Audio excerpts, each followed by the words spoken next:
उसके बारे में मुझे डिटेल बताएं। देखिए, आज का जो प्रेस कॉन्फ्रेंस लेने का मकसद था और है सिर्फ नितेश राणे, रामगिरी महाराज और यति नरसिंहानंद सरस्वती के लिए। कारण ये जो कुछ महीनों से नितेश राणे जो रामगिरी महाराज ने हमारे मोहम्मद पैगंबर मोहम्मद हज़रत सल्लल्लाहु अलैहि वसल्लम के बारे में जो उसने जो घटिया शब्द का जो व्यापार किया, उनके बारों में घटिया शब्दों का जो व्यापार किया उसने, उसके बारे में अहमदनगर के अंदर में एफआईआर हुई। नितेश राणे अहमदनगर के अंदर बोलता है, सॉरी रामगिरी महाराज नासिक में बोलते हैं और अहमदनगर में इनका जब सभा होती है तब बोलता है कि अगर मेरे रामगिरी महाराज को किसी ने बोला तो उनके मस्जिदों में घुस के हम चुन चुन के मारेंगे।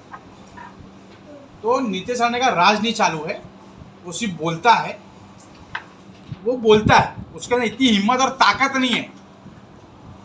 बट छोटा सा है ना, छोटा सा घड़ी का छोटा काटा, मैंने इसके पहले ही बोला था। वो आज का थोड़ा रिचार्ज है, 5 रुपये का कॉइन आता ना, पहले देखो 4 आना 25 रुपये का कॉइन आता था, वो है वो। तो सिर्फ वो बोलता है, कर नहीं सकता नितेश राणे। मेरे मस्जिद में आए तो सही नितेश राणे, उसको तब मालूम पड़ेगा कि तू कौन सी मस्जिद तोड़ने की बात करता है। अच्छा, पुलिस की तरफ से प्रताड़ित करने का भी मामला सामने आया था शिवाजी नगर पुलिस स्टेशन में। कुछ जैसे आप जैसे लोगों ने इस मामले का विरोध किया था, मैंने किया था, पुलिस की तरफ से भी काफी मतलब वो हो रही थी। देखिए, क्या कहना चाहिए? ऐसा है कि पुलिस ने सहयोगी की, महाराष्ट्र भर के अंदर में जिधर जिधर पुलिस को मामला को हैंडल करना था उन्होंने किया और उन्होंने उसके खिलाफ में एफआईआर भी उन्होंने लिया, कि चाहे वो रामगिरी महाराज हो या नितेश राणे, कई केसेस उसके ऊपर में। आपकी तरफ से कितने केसेस हुए उसके? देखिए, 8 की खबर है। आपकी तरफ से कितने? मैंने 1 किया है और अभी हाई कोर्ट में जा रहा हूँ। पिटीशन बस 2 से 3 दिन में, उम्मीद है कि 2 से 3 दिन में पिटीशन मेरा रेडी होगा। आप मुंबई में किया क्या गांव में किया केस? इधर ही किया है, मुंबई में। तो आगे क्या कहना चाहते हो? आप उसके खिलाफ में आंदोलन करने वाले हो? जब वो नितेश राणे मेरे मस्जिद और मेरे नबी, मेरे इस्लाम के बारे में और अल्पसंख्यक के मुद्दों के खिलाफ में जब भी आवाज उठाएगा, तब तक रियान मेमन उसको विरोध करेगा। अगर वो इसी तरह से आवाज उठाता रहा तो क्या आप अपने पद से इस्तीफा देंगे? बिल्कुल नहीं। किस तरह का विरोध प्रदर्शन होगा आपकी तरफ से? किस तरह का विरोध आंदोलन होगा, विरोध प्रदर्शन करोगे? टाइम पे सब मालूम पड़ेगा ना, कुछ बोल नहीं सकते कि किस तरीके से होगा, क्या होगा। हो सकता है उस वक्त पेट्रोल जला के जल भी जाऊं। आज तक आपके पार्टी हाईकमान ने इस मुद्दे को गंभीरता से क्यों नहीं लिया? कोई एक्शन अब आज तक उठाया गया? लेगी उसके ऊपर में।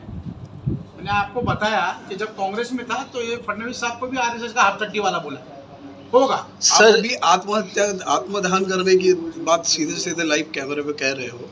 आपको पता है कि आत्मदान की धमकी देना कानूनन जुर्म है।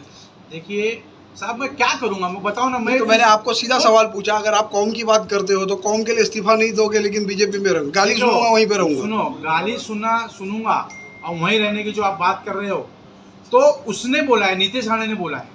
तो आप यहाँ पे क्या अगर ये पार्टी, इसका फाउंडर अगर नितेश राणे होता, इसका फाउंडर और पार्टी प्रेसिडेंट अगर नितेश राणे होता तो मैं जरूर इस्तीफा देता।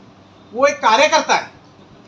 तो उसको बर्खास्त करने की मांग कर रहे हो? किया ना मैंने मांग किया आपने? हाँ, हो सकता है उसको टिकट भी ना मिले अभी।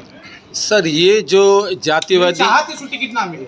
सर ये जो जातिवादी जो है ये आज सालों से चल रहा है सर, और ये नीतीश राणे का आज कितने महीनों से भी चल रहा है सर। इसमें कुछ गवर्नमेंट एक्शन लेगा या गवर्नमेंट को जैसा कानून बनाना चाहिए कि ऐसा आड़ी तेड़ी बात के ऊपर इस पर ये so and so section will be issued, तो ऐसा कुछ हो सकता है क्या सर? देखिए, हमारी तो कोशिश बिल्कुल रहेगी, साथ में आप पत्रकार भाइयों की भी मदद मुझे लगेगी कि इस मामला को आप लोग कितना हाईलाइट करते हो और कितना गंभीरता से लेते हो।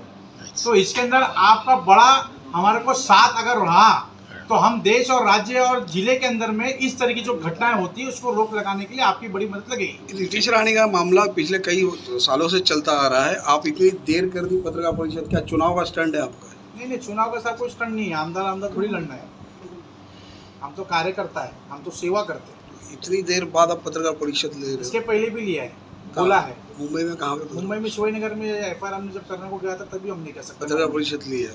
पत्रकार परिषद नहीं लिया, हम निवेदन देने गए थे, उसका निषेध हमने किया नितेश राणे का।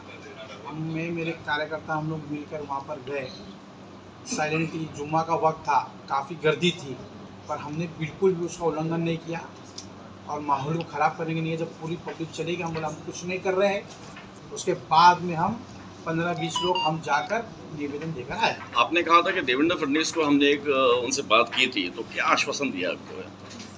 देवेंद्र फडणवीस साहब को मैंने इस मामला के अंदर में जो पत्र मैंने दिया था,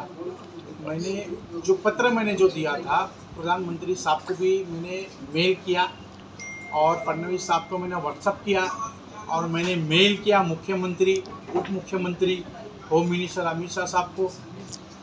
मैंने इस मामला के अंदर में पत्र विभाग कोई आश्वासन मिला है वहाँ से? आश्वासन बस यही मिला है कि हमने चीफ सेक्रेटरी को बोला है इसके ऊपर में कार्रवाई करने के लिए, जल्द से जल्द कार्रवाई होगी, ऐसा हमारे को फडणवीस साहब के यहाँ से होम मिनिस्ट्री डिपार्टमेंट से हमारे को उसकी कॉपी है आपके पास? बिल्कुल मेरे पास मिली है, मैं आपको फॉरवर्ड कर दूँगा। ठीक, थैंक यू। थैंक